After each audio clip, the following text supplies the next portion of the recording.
আমরা যখন বিশ্ববিদ্যালয়ে ফার্স্ট ইয়ার শিক্ষার্থী ছিলাম, যখন ভর্তি পরীক্ষা দিয়েছিলাম, আমি 16-17 সেশনের শিক্ষার্থী ছিলাম। ওই সময়ে বিশ্ববিদ্যালয়ে প্রায় 12 থেকে 13টা সাবজেক্ট আমরা ভর্তি হতে পারি না শুধুমাত্র মাদ্রাসা শিক্ষার্থী হওয়ার কারণে। বিশ্ববিদ্যালয়ের ফার্স্ট হয়েছে বি ইউনিটে এবং ডি ইউনিটে, কিন্তু একজন শিক্ষার্থী সে ইংলিশে ভর্তি হতে পারে না।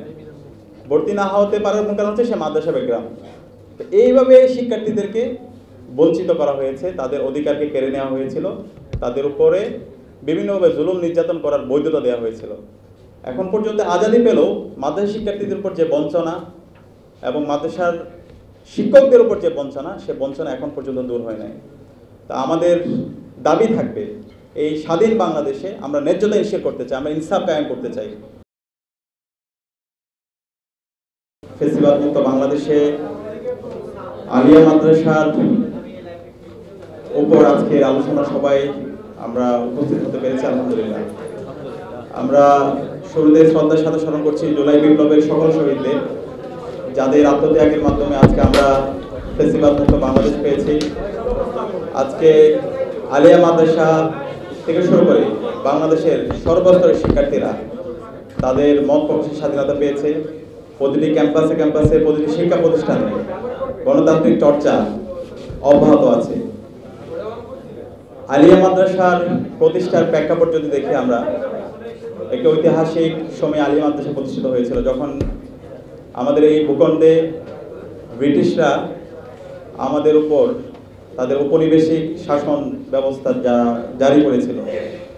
1780 সালে এদেশে আলিয়া মাদ্রাসা চালু হয় এবং আলিয়া মাদ্রাসা চালু হওয়ার পরে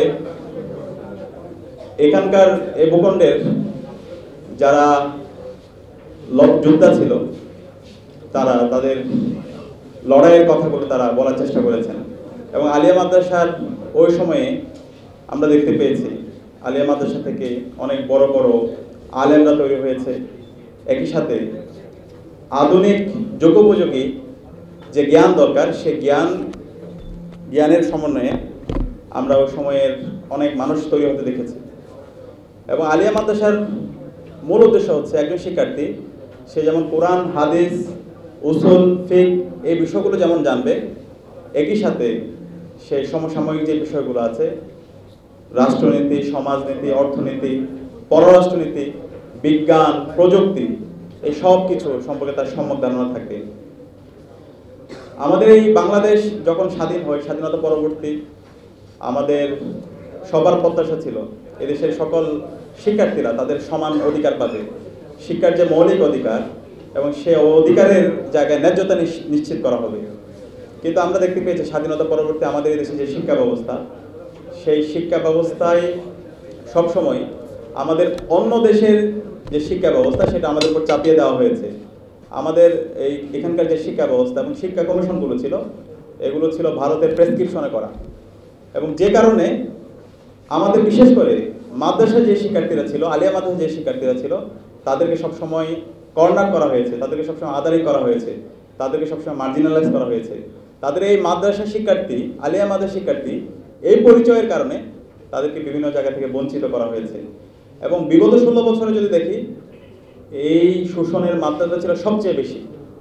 এবং ঢাকা বিশ্ববিদ্যালয় থেকে শুরু করে বাংলাদেশের বড় বড় বিশ্ববিদ্যালয়গুলোতে শুধুমাত্র মাদ্রাসা শিক্ষার্থী এই পরিচয়ের কারণে তাদেরকে বিভিন্নভাবে বঞ্চিত করা হয়েছে। অনার্সে, মাস্টার্সে ফার্স্ট হয়েছে, কিন্তু সে মাদ্রাসায় পড়ে, সে কারণে তাকে বিশ্ববিদ্যালয়ের শিক্ষক হিসেবে নেওয়া হয়নি। এবং একই সাথে আমরা যখন বিশ্ববিদ্যালয়ে ফার্স্ট ইয়ার শিক্ষার্থী ছিলাম, যখন ভর্তি পরীক্ষা দিয়েছিলাম, আমি 16-17 সেশনের শিক্ষার্থী ছিলাম। ওই সময়ে বিশ্ববিদ্যালয়ে প্রায় 12 থেকে 13টা সাবজেক্ট আমরা ভর্তি হতে পারি না শুধুমাত্র মাদ্রাসা শিক্ষার্থী হওয়ার কারণে। বিশ্ববিদ্যালয়ের ফার্স্ট হয়েছে বি ইউনিটে এবং ডি ইউনিটে, কিন্তু একজন শিক্ষার্থী সে ইংলিশে ভর্তি হতে পারে না। ভর্তি না হতে পারার মূল কারণ হচ্ছে সে মাদ্রাসা ব্যাকগ্রাউন্ড। তো এইভাবে শিক্ষার্থীদেরকে বঞ্চিত করা হয়েছে, তাদের অধিকারকে কেড়ে নেওয়া হয়েছিল, তাদের উপরে বিভিন্নভাবে জুলুম নির্যাতন করার বৈধতা দেওয়া হয়েছিল। তো আজকে জুলাই বিপ্লব পরবর্তী এবং এদেশের আমাদের শহীদদের আত্মত্যাগের মাধ্যমে আজকে আমরা আজাদি পেয়েছি। এখন পর্যন্ত আজাদি পেলেও মাদ্রাসা শিক্ষার্থীদের উপর যে বঞ্চনা এবং মাদ্রাসার শিক্ষকদের উপর যে বঞ্চনা, সে বঞ্চনা এখন পর্যন্ত দূর হয় নাই। তা আমাদের দাবি থাকবে, এই স্বাধীন বাংলাদেশে আমরা ন্যায্যতা নিশ্চিত করতে চাই, আমরা ইনসাফ কায়েম করতে চাই। সবাই তাদের ন্যায্য অধিকার পাবে, সেটা মাদ্রাসা শিক্ষার্থী হোক, সেটা ইংলিশ মিডিয়ামের শিক্ষার্থী হোক, সেটা প্রাইমারি স্কুল থেকে শুরু করে আমাদের স্কুল কলেজ সব জায়গায় সকল শিক্ষার্থীরা তাদের ন্যায্য অধিকার পাবে। কাউকে কোনো পরিচয়ের কারণে কাউকে বঞ্চিত করা হবে না, তাদের অধিকার কেড়ে নেওয়া হবে না। তো সেই প্রত্যাশা আমাদের অন্তর্বর্তীকালীন সরকারের কাছে থাকবে। একই সাথে আমরা যদি মাদ্রাসার শিক্ষা ব্যবস্থা দেখি, খুবই ভঙ্গুর শিক্ষা ব্যবস্থা। আমাদের এই শিক্ষা ব্যবস্থায় দেখতে পাই এই শিক্ষার্থীরা একই জিনিস বারবার পড়ে, কিন্তু আলিম পাস করার পরে, ফাজিল পাস করার পরে, কামিল পাস করার পরেও একজন মাদ্রাসা শিক্ষার্থী ভালোভাবে সে আরবিতে কথা বলতে পারে না, আরবির মৌলিক উসুলগুলো জানে না। আমাদের যারা শিক্ষকরা আছে তাদেরকে যেভাবে প্রশিক্ষিত করা দরকার, সেই প্রশিক্ষণের আওতাও তাদেরকে নিয়ে আসা হয় না। এবং এই মাদ্রাসার যে কাজ, মৌলিক কাজ, প্রত্যেকটা জিনিসের অবশ্যই আমার এখানে অনেক থাকে, কিন্তু মাদ্রাসার মৌলিক কাজ হচ্ছে আলেম তৈরি করা। সে আলেম তৈরি করার জন্য যেভাবে স্টুডেন্টদেরকে গ্রুমিং করা দরকার, সেই গ্রুমিংয়েরও পর্যাপ্ত অভাব আমরা দেখতে পাই। আমাদের ফাজিল এবং কামিল যেই মাদ্রাসাগুলো আছে সেটার ভঙ্গুরতা আমরা দেখতে পাই। একাডেমিক এনভায়রনমেন্ট নাই, গবেষণার পরিবেশ নাই। একই সাথে শিক্ষার্থীদেরকে যে প্রণোদনা দেওয়া আলেম হওয়ার জন্য, তাদেরকে উদ্বুদ্ধ করা, এবং যারা মুহাদ্দিস আছে, যারা প্রভাষক আছে, তাদেরকে যেভাবে প্রণোদনা দেওয়া দরকার, তাদেরকে যেভাবে প্রশিক্ষিত করা দরকার, তাদেরকে যেভাবে জবাবদিহিতার আওতায় নিয়ে আসা দরকার, সেই জায়গায় আমরা দেখতে পাই। একই সাথে তাদেরকে ভাষাগত জায়গায় তাদেরকে দক্ষ করে তোলা, সেটা আরবি, ইংরেজি, বাংলা সব জায়গায়, সেই জায়গায় যথাযথ প্রশিক্ষণের আমরা অভাব দেখতে পাই। তো এগুলোর মূল সমস্যা হচ্ছে আমাদের পরিকল্পনার অভাব। আমাদের শিক্ষা ব্যবস্থায় এটাকে আমরা সে আগের যে শিক্ষা ব্যবস্থা সেই অবস্থায় রেখে দিয়েছি, এবং আগের যে শিক্ষা ব্যবস্থা, মাদ্রাসা শিক্ষা ব্যবস্থাকে যেভাবে ফ্রেমিং করা হয়েছে, যেভাবে আদানি করা হয়েছে, সে অবস্থা থেকে এখনো পরিপূর্ণভাবে আমরা মুক্তি পাইনি। কিছু চেষ্টা চলমান আছে, কিন্তু এইভাবে হবে না। আমরা যদি আমাদের এই শিক্ষা ব্যবস্থাকে নতুনভাবে ঢেলে সাজাতে না পারি, তাহলে আমাদের এই শিক্ষা ব্যবস্থার মাধ্যমে আমাদের এখান থেকে আমাদের কাঙ্ক্ষিত মানের শিক্ষার্থী তৈরি হবে না, এবং এই শিক্ষার্থীরা আগামীর বাংলাদেশ বিনির্মাণ করার জন্য এবং সারা বিশ্বে নেতৃত্ব দেওয়ার জন্য তারা প্রস্তুত হবে না। তো সে কারণে আমাদের আহ্বান থাকবে, আমাদের এই মাদ্রাসা শিক্ষা ব্যবস্থাকে নতুনভাবে ঢেলে সাজানো দরকার। একজন মাদ্রাসা শিক্ষার্থী সে সব কিছুর তার মধ্যে একটা হোলিস্টিক নলেজ তৈরি হবে। সে যেমন কোরআন হাদিসের যেমন তার ডেপথ নলেজ থাকবে, একই সাথে তার ইতিহাস, ইসলামের ইতিহাস, সমাজনীতি, রাষ্ট্রনীতি, অর্থনীতি, পররাষ্ট্রনীতি থেকে শুরু করে সব বিষয়ে তার সম্যক ধারণা থাকবে। একই সাথে বিজ্ঞান ও প্রযুক্তির ক্ষেত্রে তার একদম ক্লিয়ার আন্ডারস্ট্যান্ডিং থাকবে, এবং যার যে দিকে যার আগ্রহ আছে সে অনুযায়ী তাদেরকে সেই পরিবেশ নিশ্চিত করা হবে। আমরা বিভিন্ন দেশের মডেল যদি দেখতে পাই, মালয়েশিয়া, টার্কি এবং মিডল ইস্টে, সেখানকার কিন্তু মাদ্রাসা শিক্ষার্থীরাই তাদেরকে এমনভাবে গ্রুমিং করা হয়, তারাই বড় বড় বিজ্ঞানী তৈরি হচ্ছে।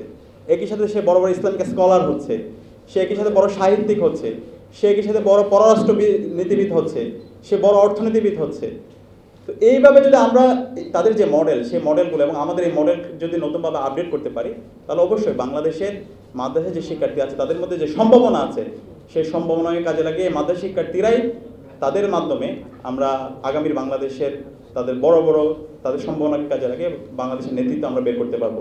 এবং একই সাথে আমাদের অন্যান্য যে শিক্ষা ব্যবস্থা আছে, আমাদের বিশেষ করে স্কুল এবং একই সাথে আমাদের ইংলিশ মিডিয়ামের যে শিক্ষা ব্যবস্থা, সেটাকে নতুনভাবে ঢেলে সাজানো দরকার। বর্তমান যুগের চাহিদার আলোকে আমাদের শিক্ষা ব্যবস্থাকে ঢেলে সাজানো দরকার, এবং আমাদের শিক্ষা ব্যবস্থায় যে পরিমাণ বাজেট দেওয়া দরকার আমরা দেখতে পাই তার অনেক বেশি ঘাটতি। বিশ্ববিদ্যালয়গুলোতেও আমরা ঘাটতি দেখতে পাই। তা আমরা চাই এই নতুন বাংলাদেশে আমাদের সবচেয়ে বেশি ফোকাস থাকবে আমাদের শিক্ষা ব্যবস্থার উপর, এবং এখানে কোনো ধরনের বৈষম্য তৈরি করা হবে না। একজন মাদ্রাসা শিক্ষার্থী তার ন্যায্য অধিকার পাবে, তার মেরিটোরিয়াসের ভিত্তিতে, তার মেধার ভিত্তিতে সে যেখানে যাওয়ার যোগ্য সেখানে তাকে যাওয়ার সুযোগ করে দেওয়া হবে। একই সাথে একজন স্কুলের শিক্ষার্থী, একজন ইংলিশ মিডিয়ামের শিক্ষার্থী, একজন কওমি মাদ্রাসার শিক্ষার্থী, সবার তাদের মেধার ভিত্তিতে, তাদের ন্যায্যতার ভিত্তিতে তাদেরকে সমভাবে তাদের অধিকার দেওয়া হবে। আমরা সেই উদাত্ত আহ্বান জানিয়ে আমি আমার কথা এখানে শেষ করছি। আসসালামু আলাইকুম।